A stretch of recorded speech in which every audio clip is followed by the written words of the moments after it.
Now, this is Democracy Now!, democracynow.org, The War and Peace Report. I'm Amy Goodman.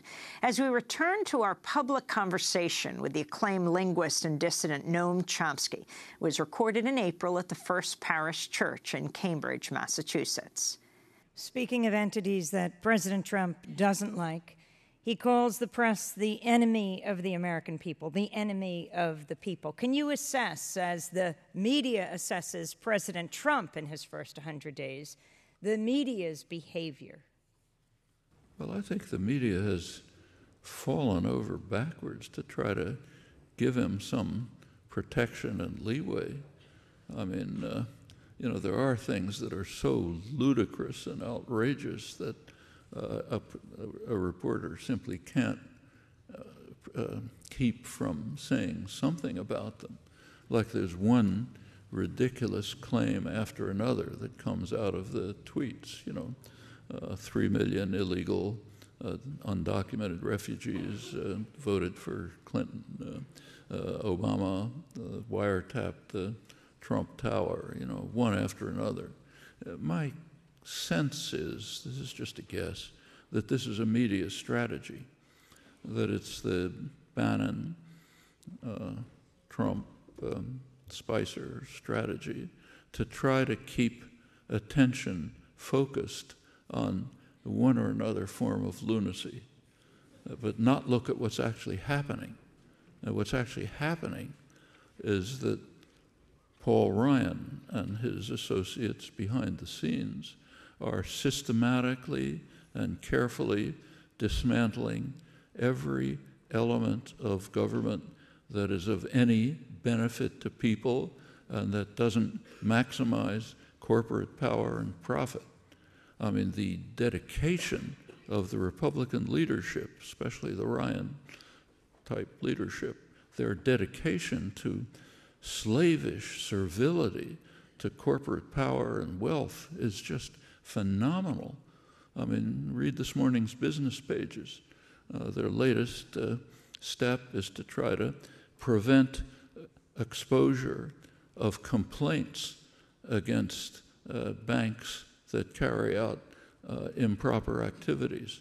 It is possible now, thanks to the Consumer Protection Act, for people to criticize when they think a bank has carried out some improper activity. But we got to keep that silent, because we have to protect corporations from any exposure of criminal activities they might carry out. I mean, down to that level. In fact, everywhere you look, I mean, the healthcare proposal was so shocking that it was a proposal basically to cut taxes for the rich and to ensure that poor and middle-class people who voted for Trump, in fact, don't get medical aid. As you saw, of course, the Congressional Budget Office estimated 24 million additional people uninsured. There was an analysis of that by Steffi Woolhandler and David Himmelstein, two health specialists, just studying the relationship between lack of insurance and deaths. There's plenty of evidence about that. And it turns out that would have meant about 45,000 additional deaths a year. Well, that's okay as long as you cut taxes for the rich. And step by step, that's what's happening behind the facade of Trumpisms and Spicer antics before the press. And the press is pretty much falling for it. That's what they focus on, not what's being carried out. There is, of course, criticism, mild criticism of outrageous lies, but I think that just plays the game. That's what the lies are for. Then you can yell about the liberal press that is trying to undermine us. It's all a kind of a desperate effort to keep a con game going. Trump does have a base, a voter base. He's kicking them in the face with abandon. And the idea is, how do you hold on to them while you're doing this? Not an easy trick. And this, I think, is part of the con. And there are people in the press who are pointing it out, Paul Krugman for one, but nothing like it should be. Which takes us to your latest book, Requiem for the American Dream, where you talk about the 10 principles of the concentration of power and wealth, how it's happening, what to watch out for.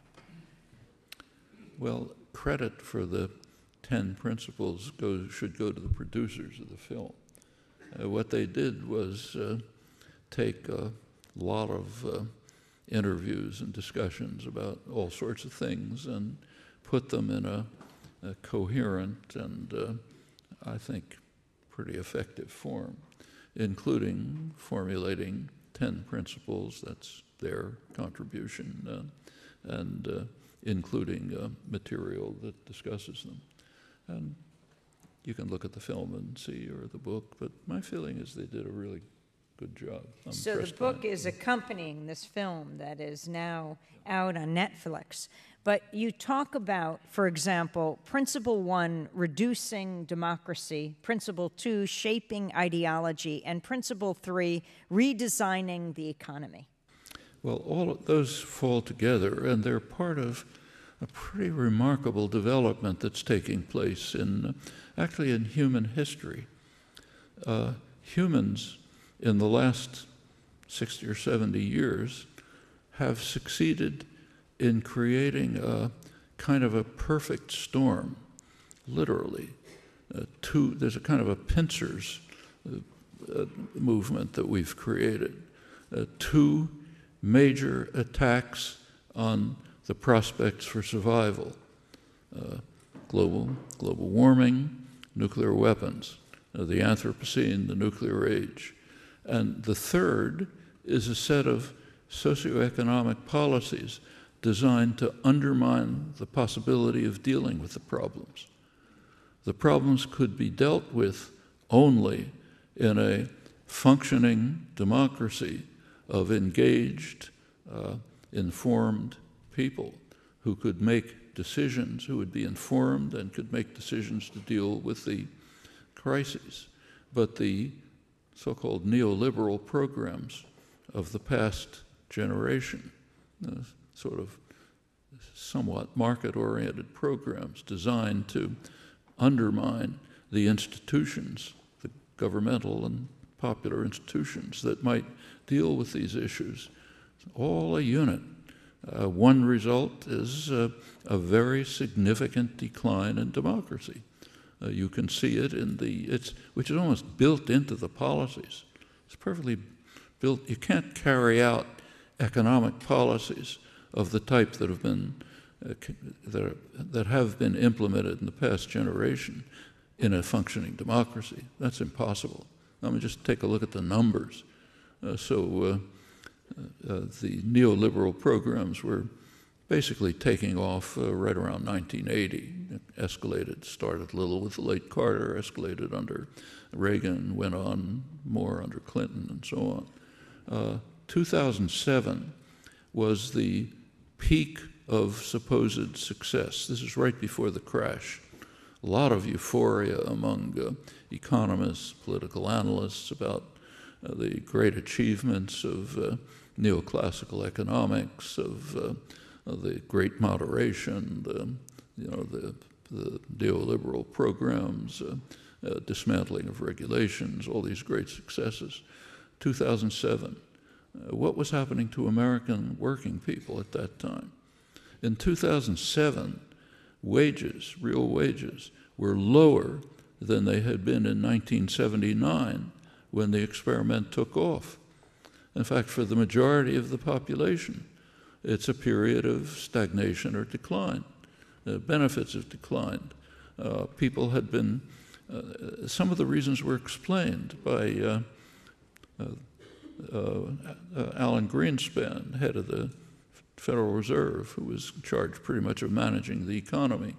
He testified to Congress that part of the success of the economy, the low inflation and so on, was due to what he called growing worker insecurity.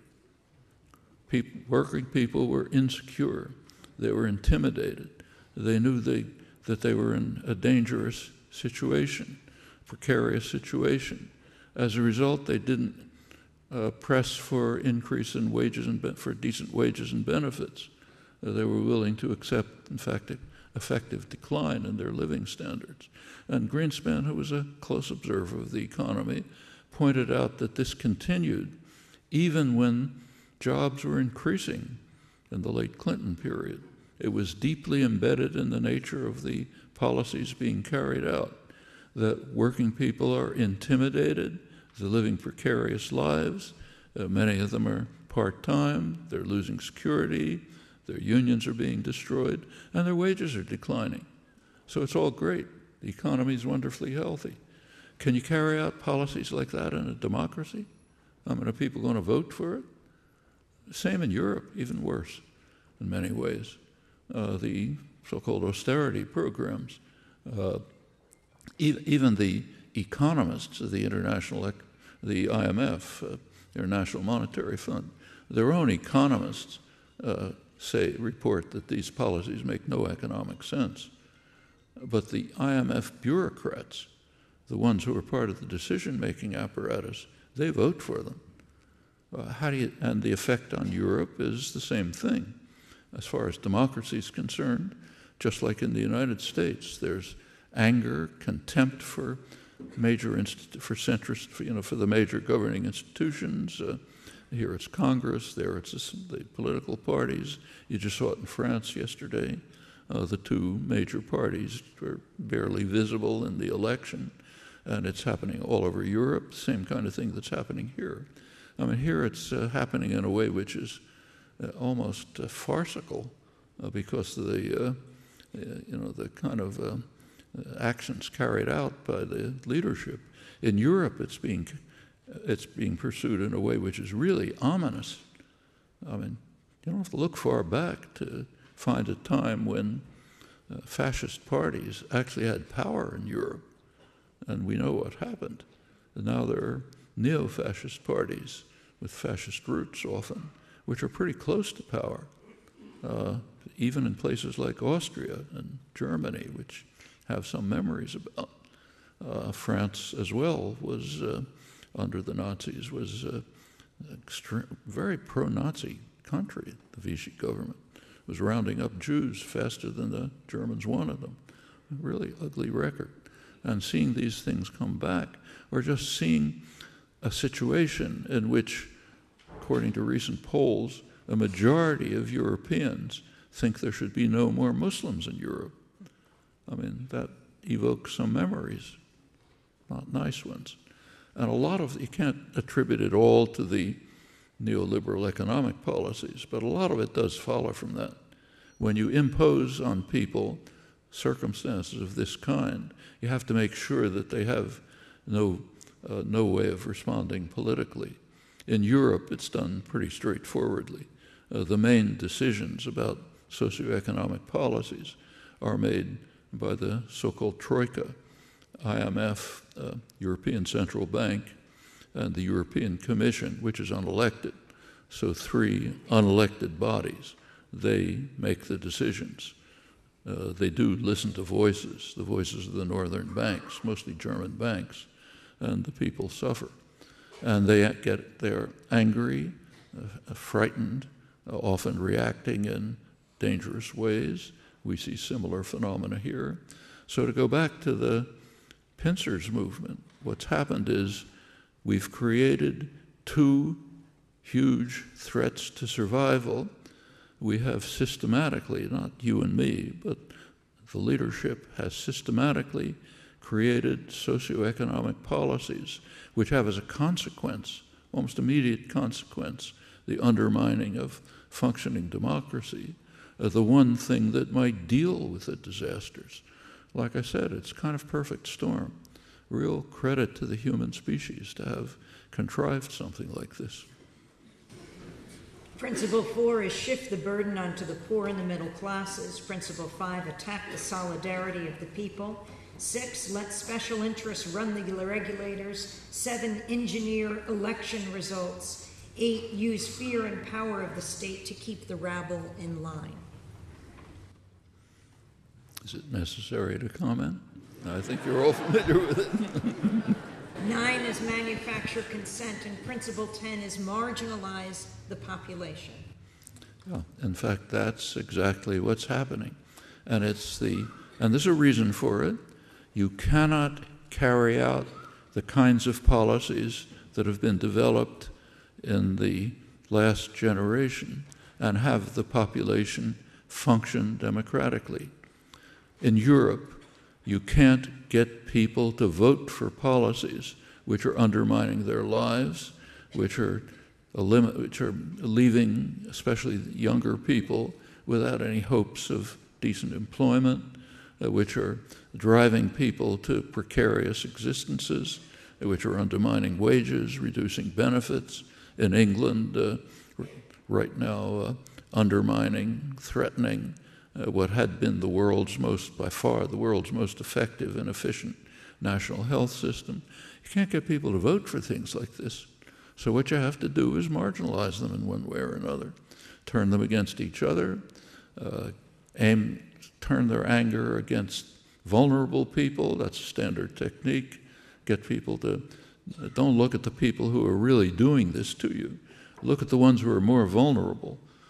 Immigrants, the poor, Muslims, blacks, anybody. We're familiar with that too. There's not a slight history about it.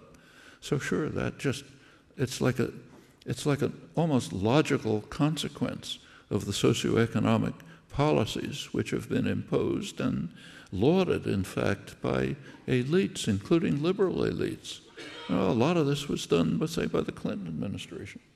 It was hailed, the deregulation, for example, which very quickly led to one after another financial crisis.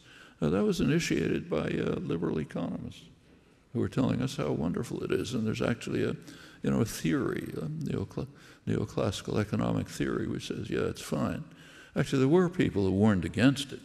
There were people who knew, a lot of left independent economists, but even people right out of the mainstream, like Joseph Stiglitz, Nobel laureate, back around 1995 or so. He wrote an article actually in a World Bank research journal in which he warned against what he called the religion that the market knows best.